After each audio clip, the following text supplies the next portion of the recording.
guys, welcome to my channel, Watch Autumn Keto.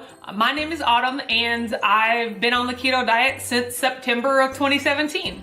Over the past year and a half, I have lost around 80 pounds with keto, and so I just wanted to make this video today to give you 4 of my tips and tricks for starting and or staying on the keto diet. Tip number 1 is do your research. I feel like a lot of people just jump into the keto diet, and if you don't really take some time to look into it, you just think, oh, butter, bacon, eggs, boom, that's it. And you attempt to do that for a week, and it might even work, but then you start to feel burnt out and restricted, and then you're like, oh, the keto diet didn't work for me. And it's not that the keto diet didn't work for you, it's just that enough research wasn't done to understand how to make the diet sustainable for you. As a part of that, I would also say be prepared to know what you're going to eat every day for the first 2 to 4 weeks. Having a plan, especially when you're starting a new diet, it gives you something to be accountable to. If you're anything like me, whenever you're given the option or whenever you're given a food choice, you make the wrong choice. So the easiest way to not even have to worry about that is to have a meal plan, a 30-day plan of this is what I plan to eat every day for the first 30 days to keep me on track, and keep going and keep planning ahead so that you don't find yourself in situations where you're out stranded and you don't have any food and a Cinnabon's looking real tempting and you didn't prepare yourself. So preparation is key. Tip number 2, and this was something that I really had to learn the hard way. Start with food that you actually like. So when you look up ketogenic recipes, there's gonna be a bunch of stuff like MCT oil and psyllium husk and xanthan gum and just all these weird ingredients that you probably have never heard of. And that's okay, because that stuff is totally optional. There are plenty of lists on the internet of foods that are acceptable on the keto diet. Get that list, circle the foods that you already like, and start with those. I can tell you from my own personal experience, the weekend before I decided to start the keto diet, I went to Sam's Club and I bought $400 worth of food that I had never even thought about eating in the years prior, just because I knew you could have it on the ketogenic diet. Secret keto confession, I don't really like avocados, and that's okay. But I knew that avocados were a staple of the diet, so here I go buying all these avocados, and guess what? They went bad. I bought a jug of MCT oil. For what? Guess what? It is literally still sitting in my pantry unopened a year and a half later. I bought chicken meatballs, just a bunch of things that didn't make sense for me to eat when I know for a fact that I already love butter, I already love eggs, I already love bacon, I already love broccoli and cauliflower and olive oil, and that's exactly what I ended up eating the first few weeks anyway. So all that stuff was just sitting in my pantry going bad because I went right out the gate trying something new. The ketogenic diet is gonna be new enough. You don't need to be introducing new foods while you're just trying to get acclimated to the diet. Tip number 3, no cheats for at least the first 90 days. One of the things that the keto diet has taught me was that there's just no way around it. To lose weight and to get healthier, you just have to consistently eat properly. That's it. In regular diet culture, we've gotten so used to, I can eat well during the week and then go on a 2-day binge on the weekend. And then Monday I start it all over again. And by Friday and Saturday or Saturday and Sunday, I'm going crazy. Like, there's no way around it. If you want to be successful, you've got to follow the plan for more than just a week. You're never gonna be successful if you don't have 2 key things: discipline, consistency.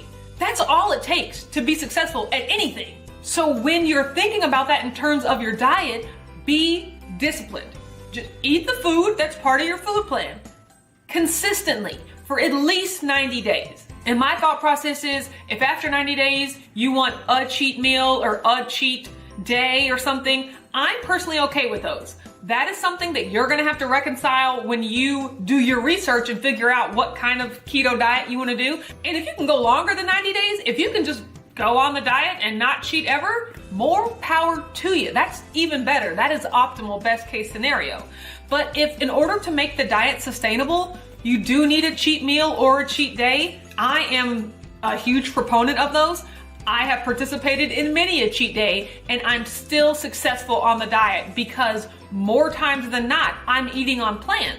And so I know so many people that will start the diet, and maybe the first week they lose 8 pounds, and the next week they lose 6 pounds, and then the third week, maybe they lose 1 pound, and then the fourth week, maybe they don't lose any weight. And by the fourth week, it's like, oh no, the diet has stopped working for me, let me quit. And that is not the case. Your body needs time to adjust, and it's gonna take longer than 4 weeks. For me personally, the first month I was on keto, I lost 8 pounds. The second month I was on keto, I lost 8 pounds. The third month I was on keto, I lost 15 pounds.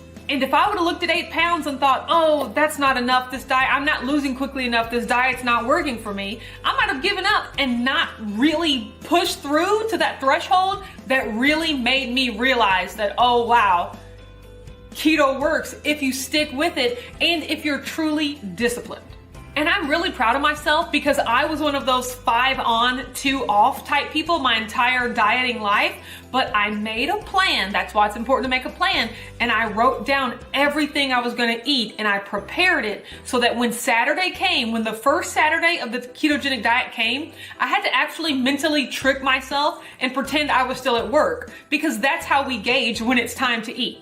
It's okay, normally if it was 8:30, I'd be having a coffee, and then by 11:30, I'd be having lunch. And so I would gauge when I was supposed to eat on the weekend for when I normally ate at work during the week. And that first Saturday and Sunday that I made it through on plan, on the diet, like that was revolutionary for me because I had just never done it before. And that gives you the confidence to go right back into Monday. And you know, Monday through Friday's a breeze. We can do that. And then the next Saturday and Sunday, you already know that you've done it once before and you can do it again and you can keep doing it. And I did it for 90 days straight. And it shows you that you're not a slave to food. You're not a slave to your cravings. You can make a plan, you can stick to a plan, you can eat delicious food, and you cannot feel deprived.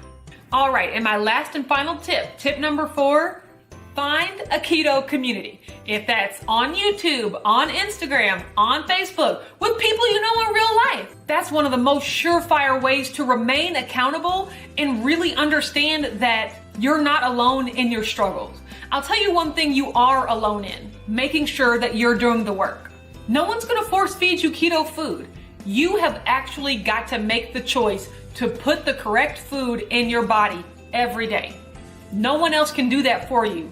And in that, you are completely alone.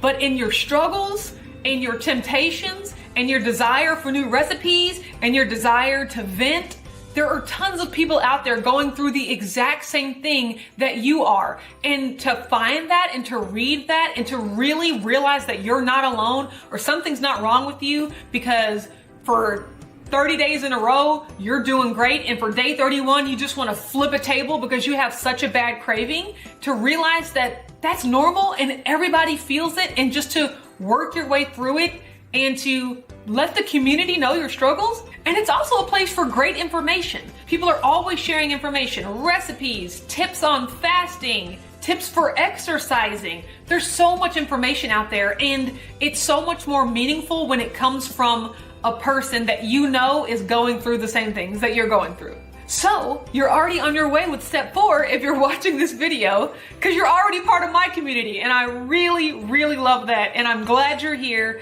And I want you to know that if I was successful, the person that tried so many diets, Weight Watchers, Jenny Craig, juicing, vegan, everything, I've tried everything.